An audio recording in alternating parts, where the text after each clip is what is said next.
$279 a month. Yes, $279 a month. And there's room for the whole family. Home Harbor Homes, more home for your money. Oregonians, here's something to be proud of. The Playmate of the Year is from Eugene. Meet this homegrown bunny coming up on the 10 o'clock news. 97.1 Kissin' FM with fun oldies that make you feel good. Turn on your fun oldie station and turn up the fun. 97.1 Kissin' FM. Matching tops and bottoms is important unless you're talking about different colored mattresses and box springs. And Sleep Country's Mix and Match Savings Event has hundreds of odds and ends and mismatched sets. So if you're not picky about color, you can really save on selected Sealy, Simmons, Spring Air, and Pacific mattress sets. You'll even save on mismatched sets of Beauty Rest and Posturepedic. But you'll have to hurry. Sleep Country's Mix and Match Savings Event is on now. Why buy a mattress anywhere else?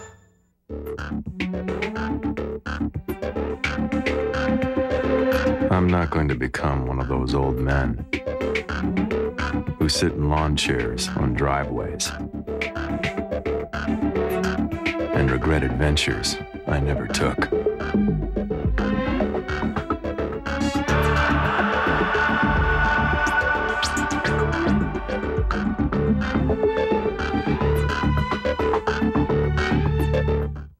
Thursday on the 10 o'clock news, taxi drivers have to take a special class before they can pick up people at Portland International Airport. But do they really know where they're going?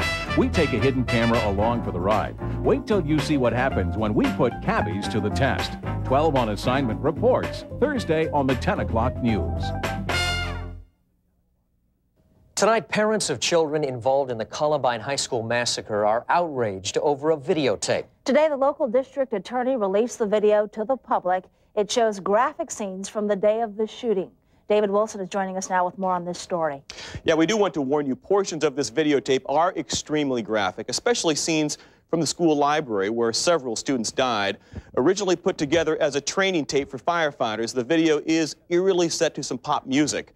The release of the tape has forced some parents of victims to relive their terrible ordeal. Will you remember me? From these pictures, you can only imagine the shooting rampage that took the lives of 10 students inside the Columbine School Library little more than 1 year ago. Following the aftermath of the massacre, victims' names were written on cards and placed on top of blood-stained carpets and desks. Tape also shows rescue scenes from outside the school. I'm outraged by this. I can't imagine why the sheriff's department would choose at a time like this to sabotage this community again by reopening wounds. Using a court order, parents of victims forced the release of the tape, hoping to prove emergency teams responded inappropriately during the shootings. But one mother of a girl killed says the tape will only cause more pain. For the first time today, I saw my daughter being drugged over to the fire engine. I didn't need to see that, and nobody else needs to see that. In a written statement, the county DA says he decided to make the tape available to the general public after the court ruled he had to give it to the families. He also wanted to prevent future lawsuits by the public or news media. County officials are now selling the Columbine tape to the public for $25 apiece. Almost all of the early takers of the tape were from the news media. And while there are some terrible scenes on the video, it does not contain footage from the actual attack inside the school. County officials have video from a surveillance camera that actually caught on tape the shootings that went on inside the school cafeteria. All right, here's your chance to let us know what you think about law enforcement selling the Columbine shooting tapes. This is tonight's 12 Talkback online poll. You can log on to our website at Oregons12.com to take part, and we'll have the results tomorrow night on the 10 o'clock news. The latest now on the fight for Elian. Tonight, some of his friends are here in the United States. Among the group, Elian's 10-year-old cousin and his former teacher. Also, Elian's father today asking a federal appeals court in Atlanta to name him the sole representative for his son in all legal matters. And a government-appointed psychiatrist has recommended Elian not be immediately reunited with his Miami relatives. However, another psychiatrist disagrees. Notwithstanding Elian's obvious bonding with his father, he must be given immediate access to his family from Miami, especially Mary Lizzie's, whom Elian himself identified as his surrogate mother. Family reunification is imperative. Elian's Miami relatives have tried to see the boy in Carmichael Farm in Maryland, but have been turned away.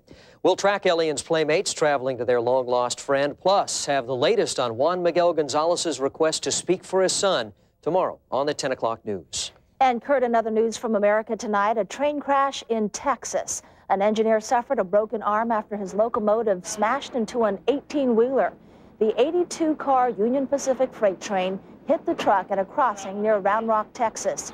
Union Pacific says that the cars were empty. There were no hazardous spills involved. The truck driver was not hurt. A 2-year-old boy being mauled by 3 dogs is alive tonight thanks to the quick thinking of some Nashville, Tennessee firefighters. The Rottweilers were on top of the child in a fenced-in yard with a lock. So the men quickly used a water cannon on their fire engine to drive the dogs off the boy. Tonight, the animals are under quarantine to make sure they don't have rabies.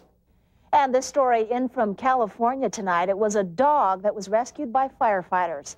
In Sacramento, a little 8-week-old puppy went through quite an ordeal. She was stuck for 3 days, 25 feet below the ground, under a pile of wood and debris. Crews found her and pulled her to safety, and tonight she's staying in an animal shelter where she is up for adoption. Darva Conger wanted to marry a multimillionaire, but that didn't work out. So she's trying a new way to get rich, posing in Playboy. Also, speaking of Playboy, an Oregon town is home of the newest Playmate of the Year. We'll have the details coming up at 10:49. Plus, we'll take you live to the action. Blazers fans go wild after a big win in tonight's playoff game. And now it's time to take a look at tonight's winning lottery numbers. Oregon Megabucks first. 1, 7, 20, 29, 37, and 40. For Washington Lotto, 3, 4, 5, 10, 25, and 40. And the daily game, 170. And now for Powerball, an estimated $12 million jackpot tonight. 5, 10, 17, 24, 37, and the Powerball is 15.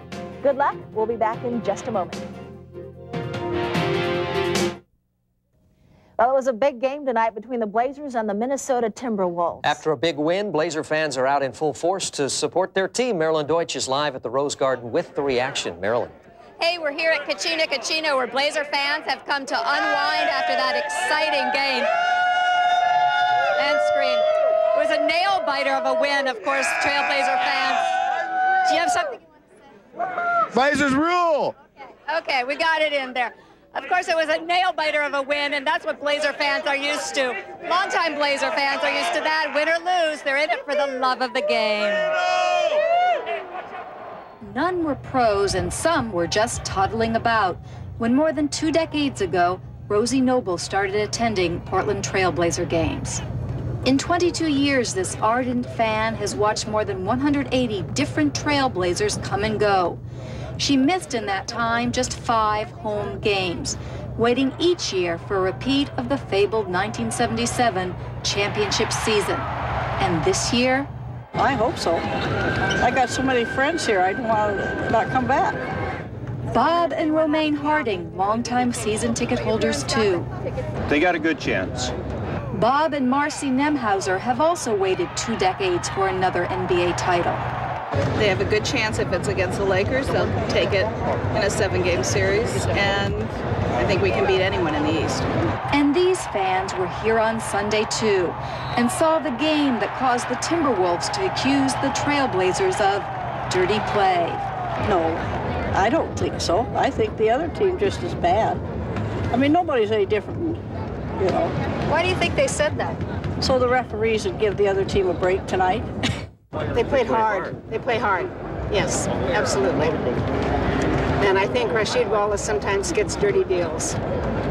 He plays emotional. And I think the refs have it in for him.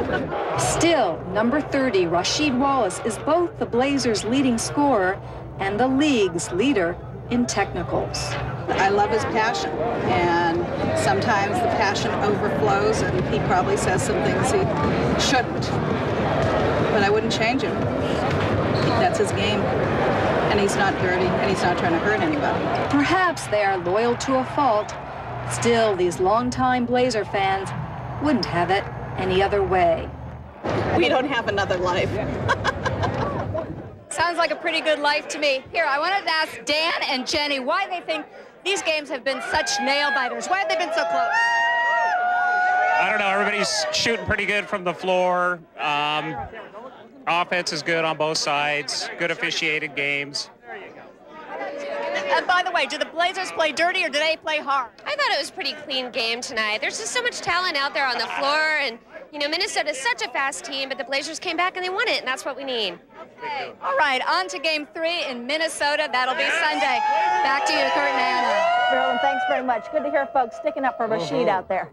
Thanks.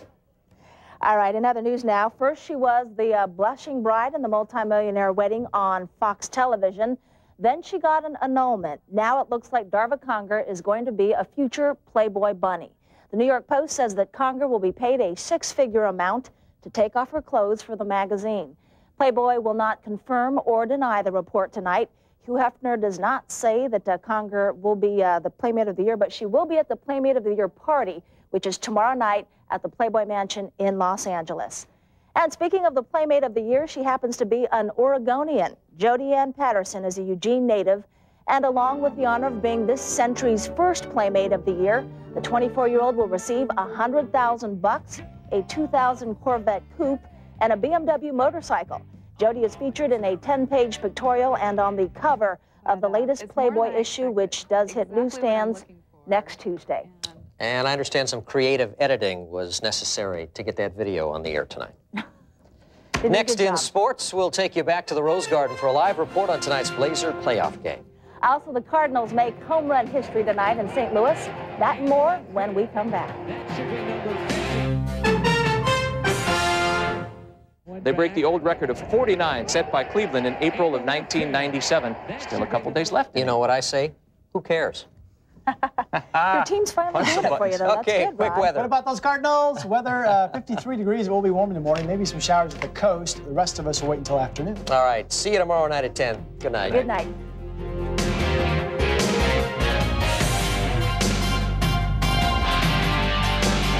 The morning drive have you...